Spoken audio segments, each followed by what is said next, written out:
there's really a deep bench of opportunity for the Republicans when it comes to who will be the 2024 nominee. I don't think we're going to be looking as large of a primary field in 24 as we saw in 16, but any of them, honestly, would be a stronger, better leader for the United States than we're currently seeing in the White House with President Joe Biden. We are a long way from the 2024 vote, but that has not stopped the jockeying that's been going on since the last election. And there are lots of open questions, as you know.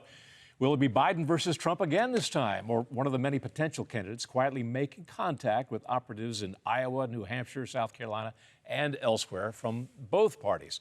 Erin Perrine joins us tonight for the first time on Centerpoint. Erin, good to see you. Thank you for having me. I'm going to start with former President Trump because you were his former Vice Communications Director, I believe is the correct title.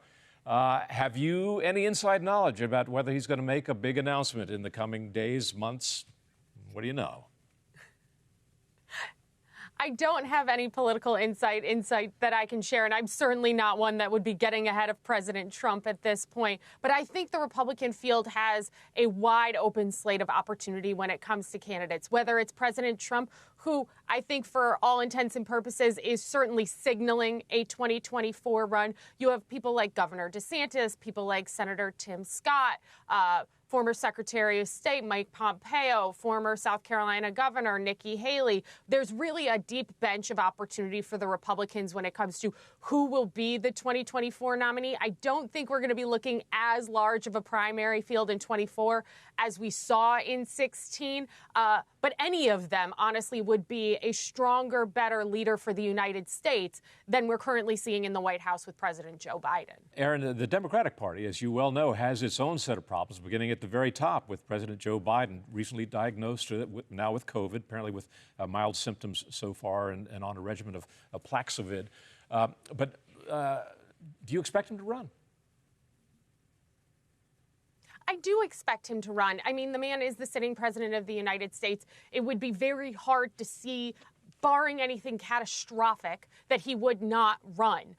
And the Democrat bench is certainly nowhere near as deep as the Republican bench. When you look, you would think, oh, well, then the vice president, if the president is too old and they're considering her to run. Well, Kamala didn't even make it to the first round of voting in the 2020 primary before she dropped out. She is not a good candidate, and we have seen her not only with multiple gaffes, but she is just very much not a strong politician. Pete Buttigieg, the other names people are floating around. The Democrats have a really weak slate of people. And so I do think Joe Biden runs. I think it's hard for Democrats to really try and oust a sitting president, barring anything catastrophic. Mm-hmm. Some have suggested Michelle Obama. I've asked other guests on this program whether or not she would run. Some have said that she would be a really strong draw, but her heart would not be in it. What are your thoughts? There are always these kind of big celebrity-esque names that you see get floated. You hear like Michelle Obama or Oprah, right? You hear these names that people say, oh, what an interesting outsider. I don't see Michelle Obama running. I certainly don't have any insight into that side of, the Obama family or their politics. But she hasn't shown any real national interest at this point in moving into the political side and running as a candidate herself. Democrats would try to have a Hail Mary candidate, somebody of a Michelle Obama type, to be able to have any real chance in 24, because we have seen huge economic devastation, geopolitical disasters across the board with Biden and Democrats in unified power in D.C. I think 24, whoever the candidate is, will have to be a candidate that represents a drastic change in the country in order for either to take out Joe Biden on the Democrat side or to win on the Republican side.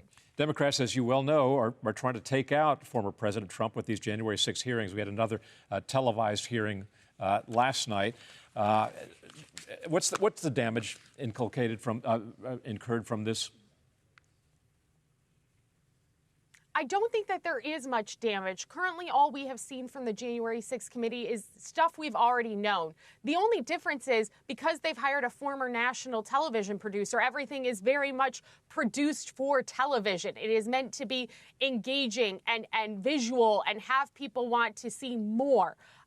There certainly doesn't seem to be anything that would rise to the level of a charge, a criminal charge against President Trump, because it doesn't seem like the committee knows what they would try to be going after. So I think that when you see Republicans going down the road here, what you'll see is come January, when Republicans will win the House, I feel very confident in that, they will probably do investigations into January 6th, but more focused on how did security lapse at the Capitol and what this committee was doing, because you have seen a lot of them all over the board. Cheney wants to go towards charges, but you've seen Democrats who haven't. And I'm sure Merrick Garland, the Attorney General, is watching very closely. But as of this point, it's not new information. It is a lot of hearsay, and it's not anything that a grand jury would be able to indict a former sitting president on. It's just a lot of televised theater at this point. Will the abortion fight have any impact in the midterm elections, you think? I think it'll help engage Democrats. I think when you look at the abortion issue, single-issue voters are a very small sect. I think what we have seen so far in the early stages is Democrats needed something to invigorate them to come into the midterms and to want to show up and vote. This would be that for them. But we're in July right now. When you look at November, that is an eternity in politics and time. So this early stage, it's helping them bring in money, which they will need. I mean, this is going to be a very airway, TV ad heavy cycle. So that money will help Democrats in the saturation of the message that they want to get out. I don't think in November it will be as much of a front burner issue as it is now in July, when we're just, a couple of weeks after the Dobbs decision. But it is certainly going to help Democrats be able to get their message out more effectively. Boy, I really think you're right about it. Is an eternity in time away from where we are right now, and Americans have a very short attention span. A lot can happen between now and then. Erin Perrine, former Deputy Communications Director for President Donald Trump, appreciate your time. Thank you very much. Hi, I'm Doug McKelway, and thank you for watching Centerpoint. We hope you enjoyed this video. Make sure you hit the subscribe button and tap the bell icon so you're notified every time a new video is posted. Leave a comment below and keep the conversation going by sharing this video with a friend who needs to see it. Thanks for watching. We'll see you back here tomorrow.